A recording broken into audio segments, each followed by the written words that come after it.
उसका मंगलसूत्र वो एक सोने का कीमत का मुद्दा नहीं है, उसके जीवन के सपनों से जुड़ा हुआ है। तुम उसे छीनने की बात कर रहे हो अपने मैनिफेस्टो में।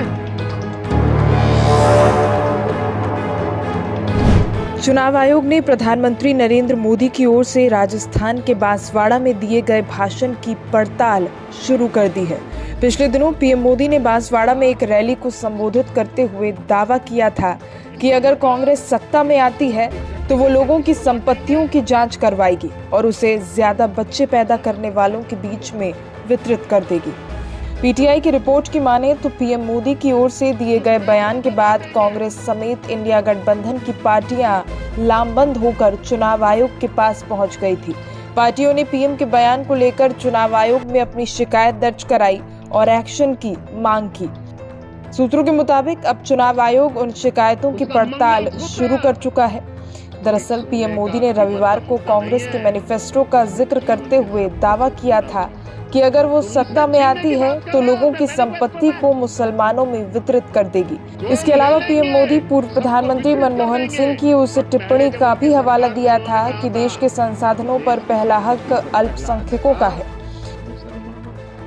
गोल ले लेंगे, सबको वितरित कर देंगे।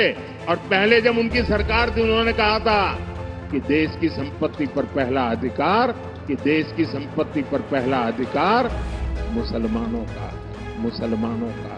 कांग्रेस पार्टी ने पीएम मोदी के भाषण का जिक्र करते हुए तुष्टीकरण की राजनीति बताया है और चुनाव आयोग से शिकायत कार्रवाई करने का आग्रह भी किया है। पार्टी ने बयान जारी कर पीएम मोदी की टिप्पणियों को विभाजनकारी और दुर्भावनापूर्ण बताया था। पार्टी का कहना था कि पहले चरण के चुनाव के बाद से बीजेपी बौखलाई हुई है और पीएम मोदी विशेष धार्मिक समुदाय को लगातार टारगेट कर टिप्पणी कर रहे हैं। पीएम मोदी की ओर से कई टिप्पणियों के बाद से कांग्रेस लगातार बीजेपी पर हमलावर है। बुधवार को कांग्रेस के पूर्व अध्यक्ष राहुल गांधी ने कहा कि ये भारत के इतिहास का पहला चुनाव है जब किसी राजनीतिक दल ने सीधा देश के संविधान पर हमला किया है। उन्होंने आगे कहा कि 20-25 लोग मिलकर जनता की सबसे बड़ी ताकत संविधान और लोकतंत्र को खत्म कर देना चाहते हैं। उनका मानना है कि संविधान सिर्फ किताब नहीं बल्कि गरीबों का हथियार है। कांग्रेस पार्टी के रहते हुए दुनिया की कोई ताकत जनता से उनका ये हथियार नहीं छीन सकती है। संविधान एक किताब नहीं है भाई और बहनों, ये गरीबों का हथियार है और इस हथियार को नरेंद्र मोदी 22-25 लोगों के साथ मिलकर खत्म करने की कोशिश कर रहे हैं। संविधान हिंदुस्तान की आवाज है, गरीबों की आवाज है, पिछड़ों की, दलितों की, आदिवासियों की आवाज है। इसको कोई नहीं बदल सकता, कोई शक्ति इसको बदल नहीं सकती।